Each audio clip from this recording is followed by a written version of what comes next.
రాజకీయాల్లో ఆరోపణలు, ప్రచారోపణలు లేదంటే విమర్శలు, ప్రతి విమర్శలు అనేది సర్వసాధారణం. కానీ ఆంధ్రప్రదేశ్‌కి వచ్చేసరికి అది చాలా ప్రత్యేకం.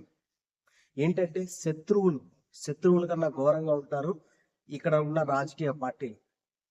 ముఖ్యంగా జనసేన వాళ్ళు ఎలా ఉంటారంటే, మా నాయకుడు మా నాయకుడు మాత్రమే ఈ రాష్ట్రాన్ని కాపాడగలడు. ఇంకా ఎవరు ఈ రాష్ట్రాన్ని కాపాడలేరు అన్నట్టుగా ఉంటారు. ఈళ్ళు ఏ రేంజ్‌లో మాట్లాడతారంటే 2019 ఎలక్షన్స్ ముందు వాడెవడో ఉన్నాడు. కల్ట్ చూపిస్తాం అది ఇది అని చెప్పేసి. తీరా చూస్తే బొక్కబర్ల పడ్డారు. 24లో మంచి స్ట్రైక్ రేట్‌తో గెలిచారు. అది వేరే విషయం.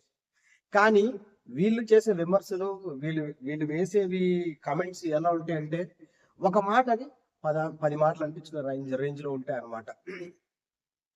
ఇప్పుడు జగన్మోహన్ రెడ్డి గారు నిన్న నాంపల్లి సిబిఐ కోర్టులో న్యాయమూర్తి గారి ముందు హాజరయ్యారు. ఆయన పర్సనల్‌గా వచ్చి హాజరు కావాలని చెప్పి, అంటే యూరోప్ పర్యటన నుంచి వచ్చిన తర్వాత కోర్టులో హాజరు కావాలని చెప్పేసి జడ్జి గారు చెప్పిన తర్వాత ఆయన యూరోప్ వెళ్ళి వచ్చిన తర్వాత జడ్జి గారి ముందు హాజరవ్వడానికి నాంపల్లికి వచ్చారు. సో శంషాబాద్ ఎయిర్పోర్ట్ నుంచే అభిమానులు కానీ లేదంటే కార్యకర్తలు కానీ భారీ స్థాయిలో వచ్చారు. కొంచెం పోలీసులకి అక్కడ తలనొప్పిగా మారింది. దాన్ని డైజెస్ట్ చేసుకోలేని పచ్చ మీడియా కానీ లేదంటే జనసేన వాళ్ళు కానీ ఇంకా సర్కస్ చేశారు అనుకోవచ్చు. వాళ్ళు వాళ్ళు మా ఎన్ని రకాలుగా వాళ్ళు దాన్ని ప్రొజెక్ట్ చేయాలో చేశారు. ఒక నిందితుడు ఆర్థిక నేరస్తుడని, ఆయన ఎవరో వర్ల రామయ్య అయితే ఇంకా దారుణంగా మాట్లాడాడు. సో వీళ్ళు కూడా కొంచెం ఓవర్ యాక్షన్ చేశారు వైసీపీ వాళ్ళు, రప్ప రప్ప అని చెప్పేసి. దాన్ని కూడా మనం తీసి పారేయలేం, అది కూడా తప్పే. అయితే జడ్జి గారి ముందు జగన్మోహన్ రెడ్డి గారు నిలబడిన సందర్భంలో ఎవరైతే వీడియో తీశారో అది తప్పు. కోర్టు హాల్లో వీడియోలు తీయకూడదు. తీసింది కాకుండా దాన్ని సోషల్ మీడియాలో పెట్టారు. కోర్టులు కొన్నిసార్లు ఏం చేస్తాయంటే వీటిని సుమోటగా తీసుకుంటాయి, తీసుకొని కేసులు పెడతాయి. కానీ జగన్మోహన్ రెడ్డి గారి గురించి వీడియో తీసి సోషల్ మీడియాలో పెడితే వైసీపీ వాళ్ళు నిజంగా నిద్రపోతున్నారో ఏమో నాకైతే తెలియదు. కానీ వీళ్ళు అయితే కమెంట్స్ అయితే పెడుతున్నారు. ఒక కమెంట్ నేను మీకు చదివి వినిపిస్తాను. ఆ కమెంట్ ఏంటో వినండి. బయట ఎంత హడావిడి చేసినా దొంగ స్థానం దొంగదే. కోర్టులో జడ్జి గారి ముందు షర్ట్ పై బటన్ పెట్టుకొని చేతులు కట్టుకునే పద్ధతిగా జడ్జి గారికి వంగి నమస్కారం పెట్టి నిలుచున్న ప్రముఖ నిందితుడు జగన్ అని చెప్పేసి పొలిటికల్ మిసైల్ అనే ఫేస్బుక్ పేజ్ వాళ్ళు ఇలా రాశారనమాట. దానికి వైఎస్ఆర్సీపీ గల్ఫ్ వాళ్ళు ఏం రాశారంటే, ఇలా చూడండి, మన సినిమాల్లో ఎంతటి బ్రేక్ డాన్సర్లైనా స్టంట్ మాస్టర్లైనా కావచ్చు, మన కర్మ కొద్దీ భరణం కేసుకు సంబంధించి కోర్టుకు వెళ్ళినా లేదా మరొక కేసులో కోర్టుకు వెళ్ళినా న్యాయమూర్తి ముందు వినయంగా నిలబడాల్సిందే. అక్కడ బ్రేక్ డాన్సులు చేద్దామంటే కుదరదు. ముఖ్యంగా పదే పదే జుట్టు ఎగరేద్దామంటే అస్సలు కుదరదు, గుండు కొట్టేస్తారు. గతంలో వాడెవడో కొట్టినట్టు, అంటే పరిటాల రవి గుండు కొట్టాడని చెప్పేసి చాలా మంది అదొక స్పెక్యులేషన్ ఉంది. అది ఎంతవరకు నిజం అనేది పవన్ కళ్యాణ్ గారికి తెలుసు, వాళ్ళ పార్టీ వాళ్ళకి, కొట్టిన వాళ్ళకి మాత్రమే తెలుసు. ఓకే, కావాలంటే ఓసారి మీ వాటిని అడిగి కనుక్కొని విశాఖ కోర్టులో న్యాయమూర్తి ముందు ఎలా నిలుచున్నాడో ఓసారి కన్ఫర్మ్ చేసుకొని మాట్లాడండి అని చెప్పేసి వైఎస్ఆర్సీపీ వాళ్ళు రీపోస్ట్, అదే దానికి కమెంట్ పెట్టారు. ఈ పవన్ కళ్యాణ్ గారు శత్రువులు ఎక్కడో ఉంటారు సార్, మీ చుట్టూనే ఉన్నారు. ఒక మాట అంటారు, 10 మాటలు అనిపించుకుంటారు. పవన్ కళ్యాణ్ గారు కానీ, జగన్మోహన్ రెడ్డి గారు కానీ, చంద్రబాబు నాయుడు గారు కానీ, ముగ్గురు న్యాయమూర్తి ముందు కొన్ని కేసులు న్యాయమూర్తి ముందు చేతులు కట్టుకుని నిలబడిన వాళ్ళే. దాన్ని ఎవరు కాదనలేరు, ఎవరు కాదనకూడదు. ఎందుకంటే జరిగిన సంఘటనలు.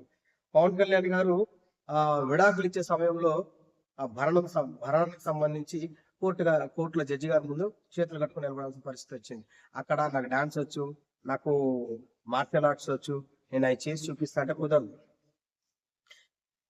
జగన్ గారైనా అంతే.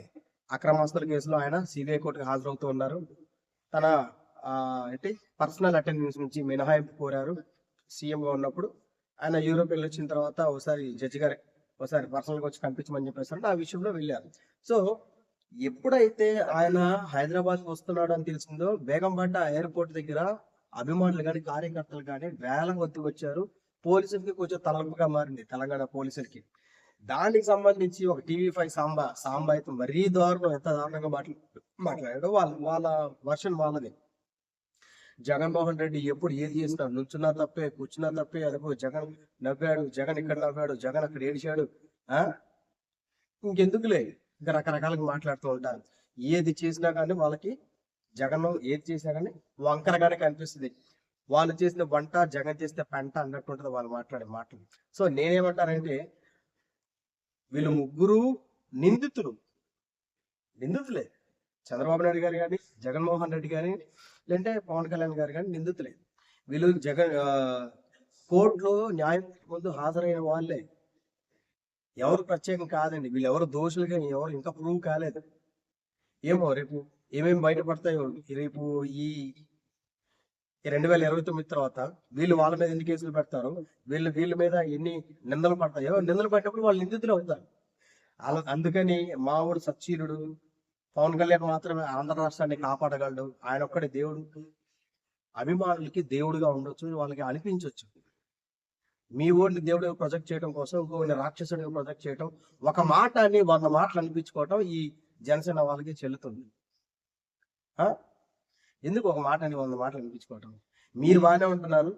అల్టిమేట్ గా ఎవరైనా బలి అవుతుందంటే పవన్ కళ్యాణ్. పవన్ కళ్యాణ్కి ఇవన్నీ పడుతున్నాయి. సరిపోయింది. హీరో విలన్ కొట్టుకుని కమెడీని చంపేసినట్టు నా మీద పడతారేంటి?